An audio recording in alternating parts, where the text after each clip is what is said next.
I pulled up to the house I had called home for over 30 years, and my heart sank. The familiar colonial-style facade was gone, replaced by sleek modern lines and a fresh coat of gray paint. A massive for sale sign stood defiantly on the perfectly manicured lawn. "Dennis, what's going on? I didn't authorize this!" I exclaimed as he emerged from the front door, his expression a mixture of guilt and defiance. "Relax, Maggie. You should have been here. Now it's out of our hands," he replied dismissively, waving a hand towards the renovated property. My mind raced, trying to process the jarring changes. This was my family's home, filled with memories and history. How could he make such drastic decisions without consulting me? As I stepped inside, the gut punch intensified. Gone were the warm, familiar tones and furnishings I had carefully curated over the years. In their place, a stark, minimalist design that felt cold and unwelcoming. "Mom's been a godsend overseeing the whole project," Dennis said, his tone almost mocking. "She knows what's best for us." There she was, my mother-in-law Joan, surveying the transformed space with a self-satisfied smirk. "It was time for an update, Maggie. This place was stuck in the past, just like you." Her words stung, but I bit my tongue. After months of caring for my ailing parents, I didn't have the energy for another battle with Joan's passive-aggressive jabs. "Where are my things?" I asked, dreading the answer. "We had to make room for the new look," Joan replied dismissively. "Don't worry, we kept a few sentimental pieces in storage." Storage? My stomach churned at the thought of my cherished belongings, collected over a lifetime, carelessly packed away. As I wandered through the hollow, unfamiliar rooms, an overwhelming sense of betrayal washed over me.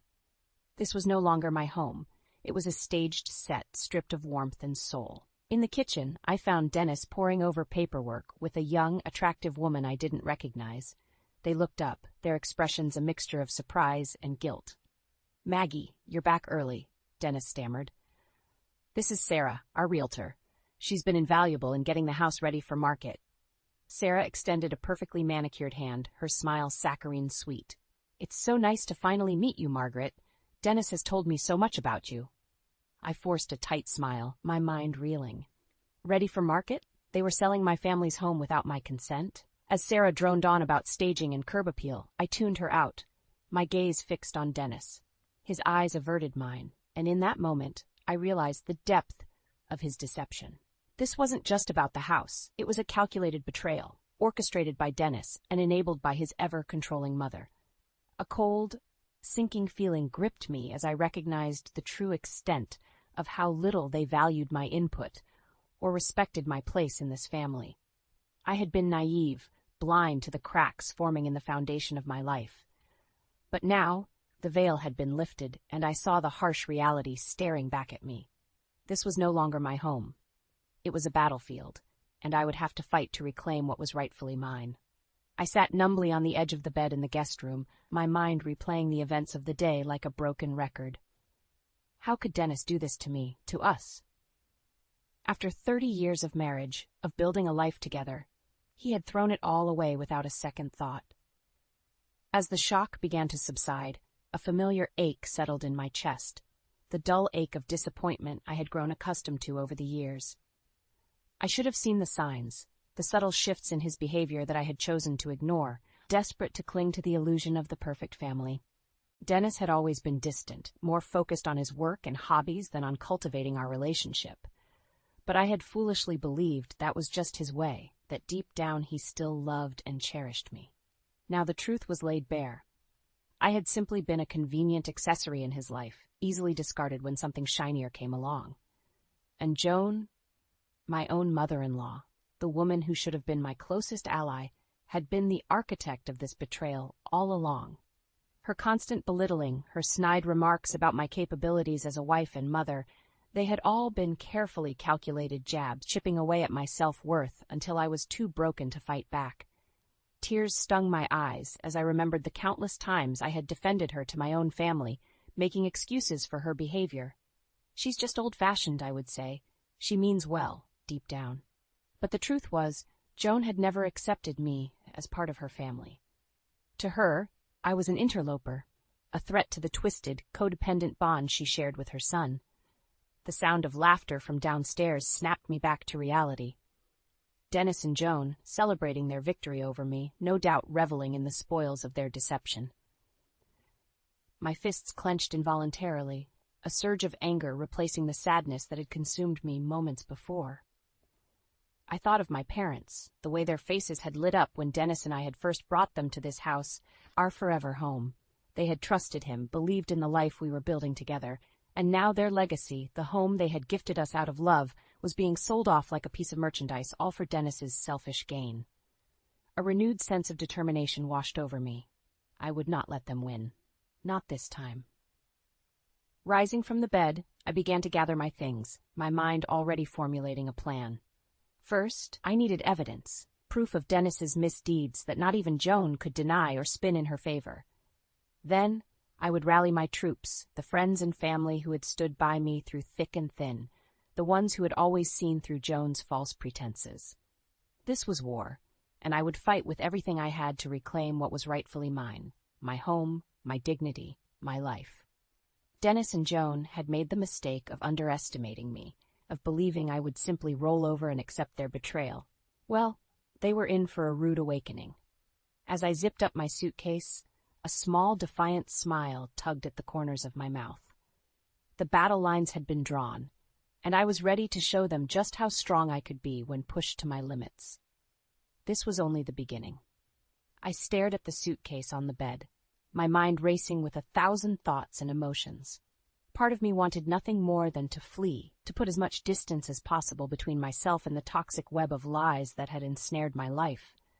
But another part, the part that had been beaten down and gaslit for years, hesitated. Could I really just walk away from everything I had built? A familiar voice in the back of my mind whispered insidiously, "This is your fault, Maggie. If you had been a better wife, a better daughter-in-law, none of this would have happened." I squeezed my eyes shut, trying to drown out the voice that sounded eerily like Joan's. That wretched woman had spent decades chipping away at my self-worth, always quick with a backhanded compliment or subtle jab about my shortcomings. And Dennis, my so-called partner, had stood idly by, letting her toxic influence fester until it had poisoned our entire relationship. Flashes of memory assaulted me, moments I had tried so hard to forget. Joan criticizing my cooking at family dinners, her thin lips curled in a perpetual sneer. Dennis brushing off my concerns about her behavior, insisting I was overreacting, the way she had swooped in like a vulture when my parents fell ill, insinuating that I was an ungrateful daughter for needing to care for them. "If you cared enough about your own family, you wouldn't leave for months, Maggie," she had said, her voice dripping with false concern. At the time, I had bitten my tongue, too overwhelmed by the situation to stand up for myself. But now the memory ignited a spark of defiance deep within me. How dare she question my devotion to my family when she had spent years actively undermining and sabotaging my relationships? I thought of my parents, their faces etched with worry as I had left to tend to their recovery. They had trusted Dennis, believed that he would support me through that difficult time. Little did they know, he had used my absence as an opportunity to further his own selfish agenda, aided and abetted by his manipulative mother. A renewed sense of determination washed over me. I would not let them win. Not this time. If Dennis and Joan wanted a war, then a war they would get. Zipping up the suitcase with a decisive tug, I squared my shoulders and headed for the door. There would be no more running, no more hiding. It was time to gather my troops and fight for what was rightfully mine. My home, my family, my life. As I descended the stairs, I could hear Joan's shrill voice echoing from the kitchen, no doubt berating Dennis for his latest failure. A small, grim smile tugged at the corners of my mouth. They had no idea what was coming. I paused at the bottom of the stairs, taking a deep breath to steady myself. Then, with a newfound sense of purpose, I strode towards the kitchen, ready to face my adversaries head-on. No more Mrs. Nice Maggie. It was time to take back control of my life, no matter what it took. I strode into the kitchen, my heart pounding with a mixture of rage and determination. There they were, Dennis and Joan, seated at the table like a pair of co-conspirators, their expressions a blend of smugness and disdain. Well, if it isn't the prodigal daughter-in-law," Joan sneered, her thin lips curling into a familiar sneer, "to what do we owe the pleasure of your presence?"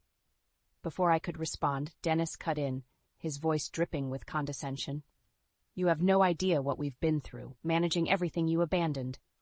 He gestured broadly at the newly renovated space around us. We had to take matters into our own hands. I felt my hands ball into fists at my sides as I surveyed the changes they had made to my home. Our home. Gone were the warm, inviting tones and cherished family heirlooms I had carefully curated over the years. In their place, a cold, sterile aesthetic that felt utterly devoid of personality or sentiment. Where are my things? I demanded, fighting to keep my voice steady. Joan waved a dismissive hand. We need to move on, Maggie. This house isn't yours to hold us back any longer. Her words hit me like a physical blow, and in that moment the full weight of their betrayal crashed over me like a tidal wave. They had not only disrespected me, but they had desecrated the very legacy my parents had entrusted to us, the home they had gifted us out of love and trust. Rage bubbled up from deep within me, a primal, visceral fury that I had never experienced before. How dare they? How dare they trample on everything that was sacred, everything that had once been so precious to our family? You had no right, I seethed, my voice trembling with barely contained anger. This was never just your decision to make. Dennis scoffed, leaning back in his chair with an infuriating air of nonchalance. Don't be so dramatic, Maggie. It's just a house. We're doing what's best for our future. Our future? I echoed incredulously. Or yours, Dennis? Yours and that little tramp you've been sneaking around with? His eyes widened, and for a brief moment I saw a flicker of fear cross his features. Joan, however, remained unmoved, her expression hardening into a mask of cold indifference. So you figured it out, she said coolly. I must say I'm surprised it took you this long. You were always a bit slow on the uptake, weren't you, dear? Her words were like a slap in the face, but I refused to let her see how deeply they stung. Instead, I straightened my shoulders and met her icy gaze head-on. It's time you realized, Maggie, that you were never truly part of this family, she continued, her voice laced with venom. You were always an outsider, a mere accessory to be tolerated for Dennis's sake. In that moment, everything became crystal clear.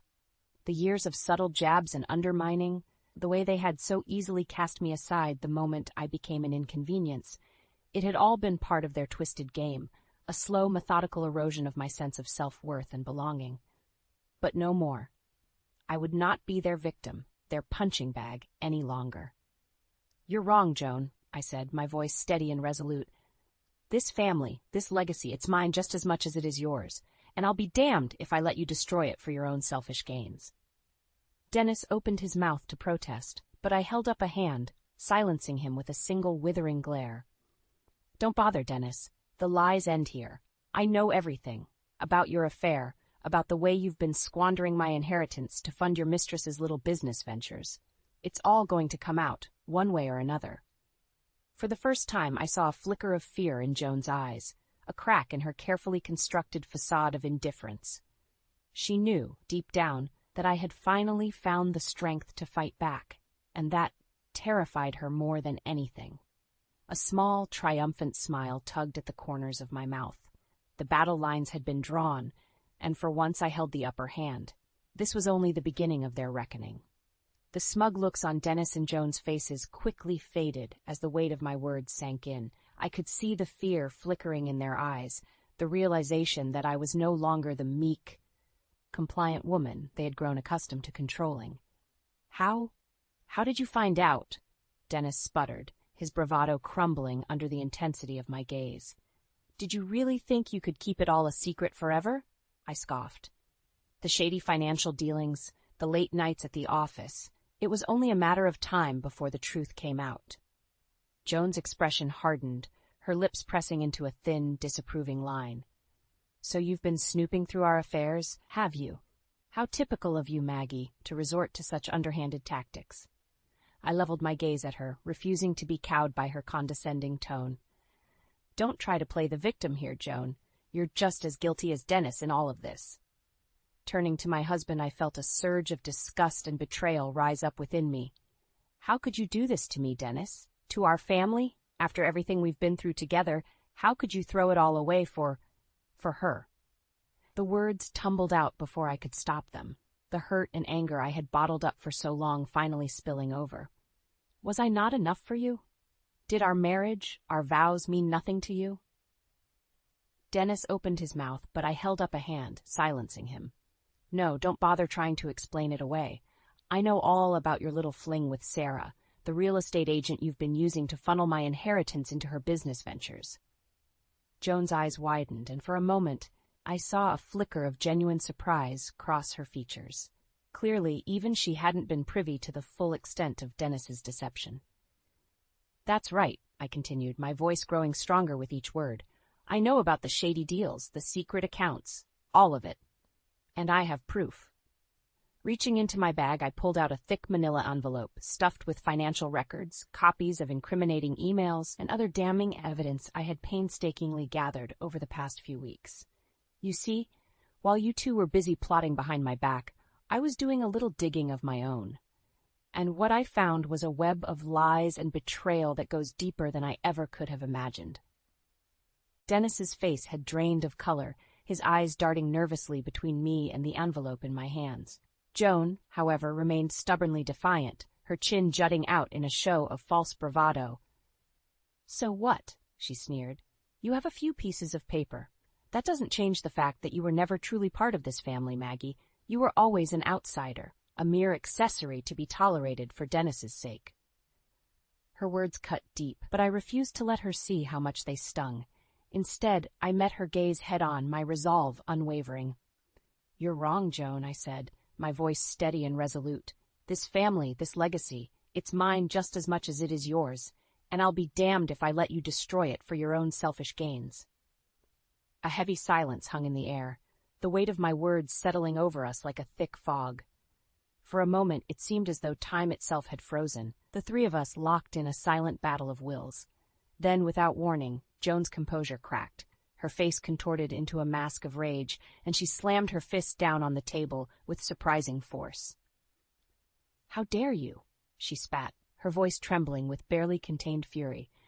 After everything we've done for you, this is how you repay us? With accusations and threats?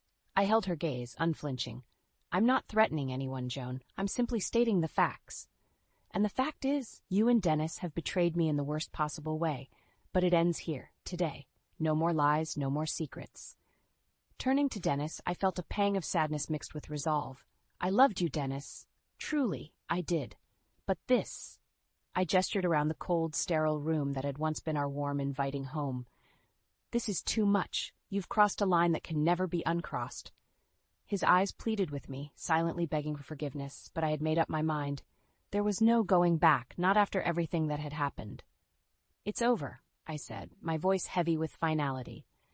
The life we had, the dreams we shared, it's all gone, Dennis, and you have no one to blame but yourself.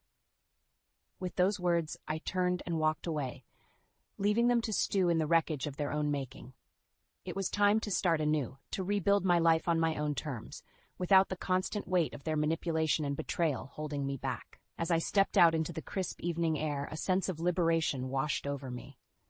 The road ahead would be long and difficult, but for the first time in years, I felt truly free, and I would savor every moment of it. The weight of Dennis and Joan's betrayal hung heavy on my shoulders as I left the house that had once been my home. But even in the depths of my anger and hurt, a newfound sense of determination burned within me. I would not let them break me, not after everything they had put me through. My first stop was the storage unit where Joan had so carelessly stashed away my belongings. As I rifled through the haphazardly packed boxes, a wave of emotion washed over me. These weren't just material possessions. They were pieces of my life, memories and mementos that had been so callously discarded. Gently, I lifted out a faded photograph, its edges worn and creased from years of handling. It was a picture of my parents on their wedding day, beaming with joy and hope for the future that lay ahead of them. A lump formed in my throat as I traced the outline of their faces, my heart aching for the trust they had placed in Dennis, a trust he had so thoroughly shattered. Tucking the photograph safely into my bag, I continued my search, unearthing more treasures from the past.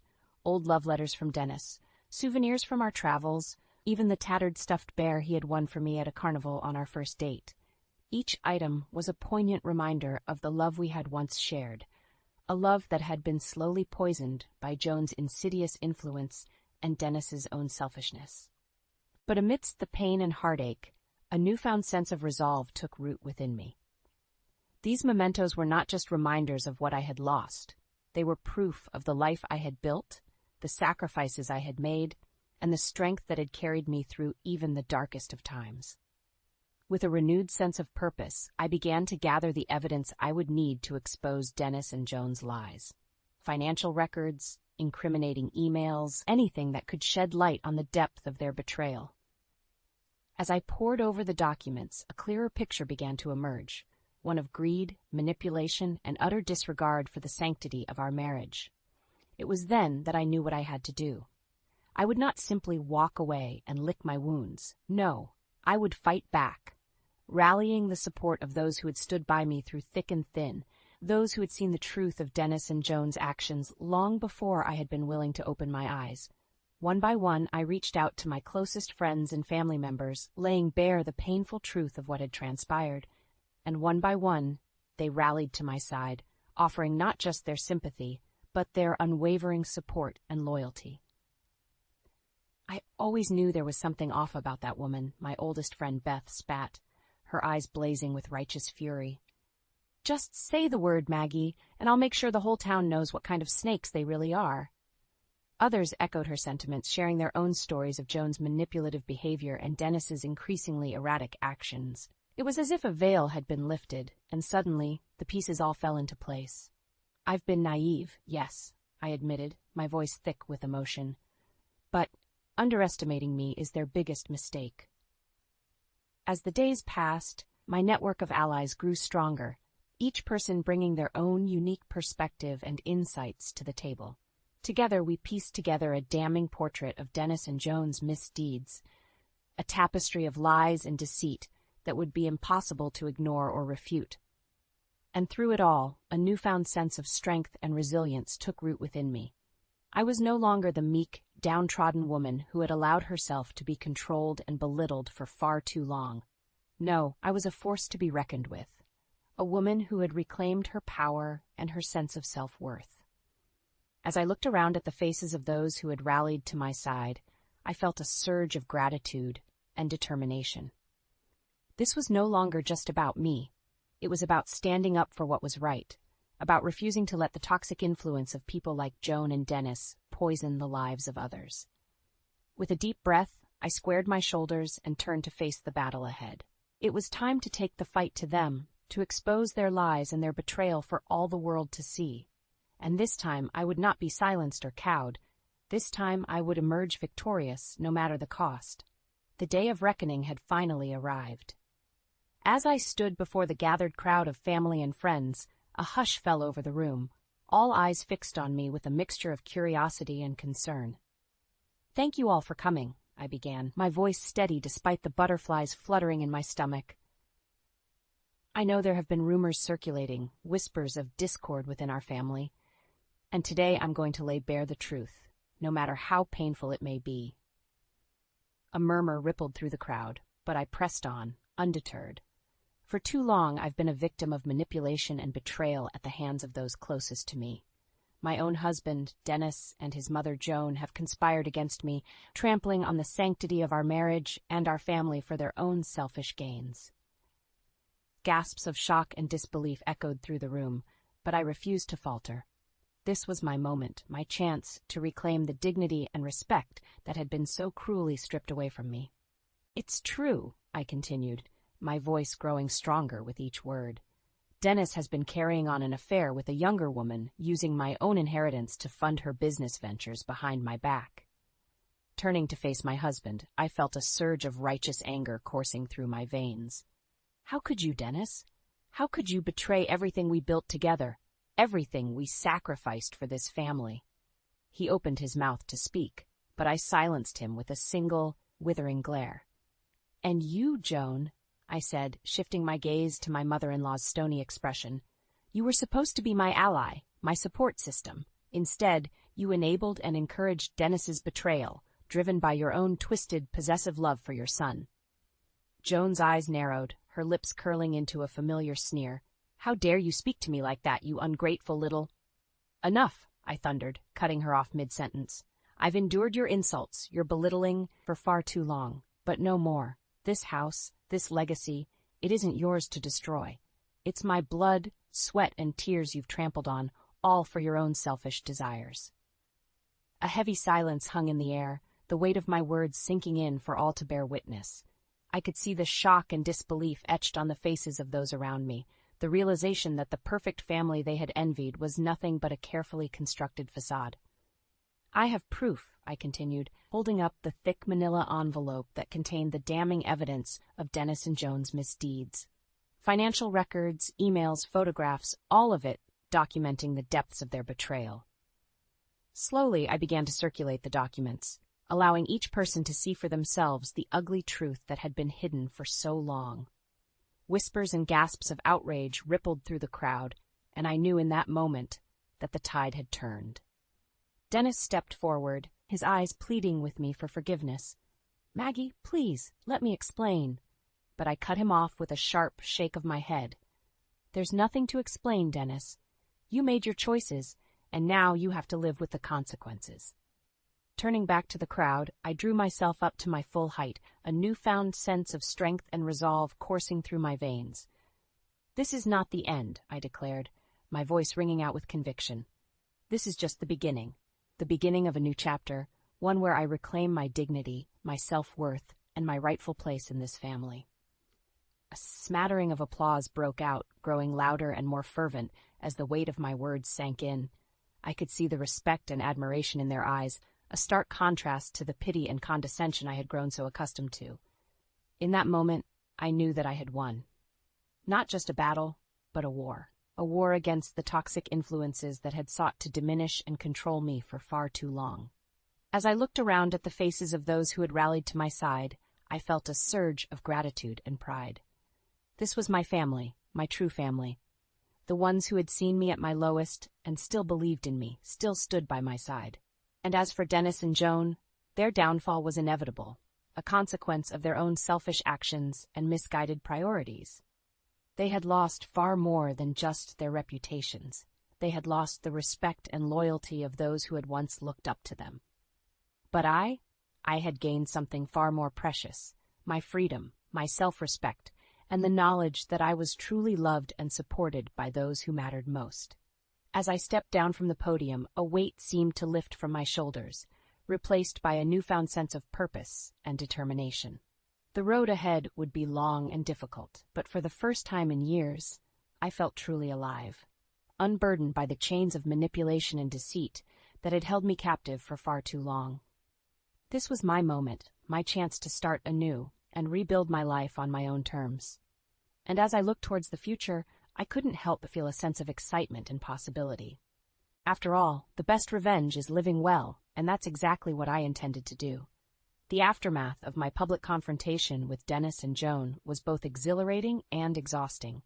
As I stepped out into the crisp evening air, I could feel the weight of years of pent-up anger and resentment finally lifting from my shoulders. "Maggie, over here!" I turned to see Beth waving me over, a broad grin splitting her face. She enveloped me in a fierce hug, her eyes shining with pride. "You were incredible in there," she said, giving my arm a gentle squeeze. "I've never seen you so strong, so confident." A small smile tugged at the corners of my mouth. I'll admit, it felt pretty damn good to finally stand up to those two. Beth nodded emphatically. "You have no idea how long I've been waiting for you to see them for who they really are. That mother-son duo has been nothing but trouble from the start." Her words rang true, and I felt a pang of regret for all the years I had spent making excuses for their behavior, turning a blind eye to the toxicity that had slowly poisoned my life. "Well, no more?" I said firmly. "That chapter of my life is over. It's time for me to start fresh, to rebuild on my own terms." Beth beamed at me, her expression a mixture of admiration and relief. "I'm so proud of you, Maggie. You've come such a long way from the woman who used to let Joan walk all over her." I nodded, my mind drifting back to those dark days when Joan's constant belittling had left me feeling small and insignificant. But now, in the wake of my public triumph, I felt a newfound sense of strength and self-worth. "I've learned that true family stands by you, not controls you," I said, squeezing Beth's hand gratefully, "and I'll never let anyone walk over me again." As the weeks passed, I found myself reconnecting with old friends and family members who had rallied to my side during my darkest hours. Their support and encouragement buoyed me, reminding me that I was far from alone in this new chapter of my life. And as for Dennis and Joan, well, let's just say the aftermath of their exposed misdeeds was far from pretty. The once revered family name had been dragged through the mud, their reputations in tatters. I would catch glimpses of them around town, their expressions sullen and defeated, as if the weight of their own actions had finally caught up to them. But I refused to let their downfall consume me. Instead, I focused on rebuilding my life, one piece at a time. I reclaimed my cherished belongings from storage, carefully restoring the warmth and familiarity to the house that had once been my home. And slowly, steadily, I began to heal. Not just from the betrayal, but from years of emotional abuse and manipulation. It wasn't an easy journey, of course. There were moments when the pain and anger threatened to overwhelm me, when the temptation to wallow in bitterness was almost too strong to resist. But each time I would remind myself of how far I had come, of the strength and resilience that had carried me through the darkest of times. And as the months passed, something remarkable began to happen. The whispers and sideways glances that had once followed me gradually faded, replaced by nods of respect and admiration. It seemed that my public stand against Dennis and Joan had struck a chord with others who had suffered in silence, and my story had become a beacon of hope for those trapped in their own toxic situations. "It's good to see you back, Maggie," an old acquaintance remarked one day as I passed her in the grocery store. "Stronger than ever." I smiled, feeling a surge of pride and gratitude. "Thank you. It hasn't been easy, but I've learned that true strength comes from within, and from surrounding yourself with people who truly care about you." As I made my way home, my arms laden with bags of fresh produce and the promise of a new recipe to try, I couldn't help but marvel at how far I had come. The woman I was today was a far cry from the meek, downtrodden soul who had once allowed herself to be defined by the cruelty of others. No, I was a survivor, a fighter, a woman who had reclaimed her power and her sense of self-worth. And as I looked towards the future, I felt a sense of excitement and possibility that had been absent for far too long. This was my life, my story, and I was the author of my own destiny. The road ahead might be long and winding, but for the first time in years, I felt truly alive, unburdened by the weight of others' expectations and manipulations. As I stepped through the front door and into the warm embrace of my newly reclaimed home, I couldn't help but smile.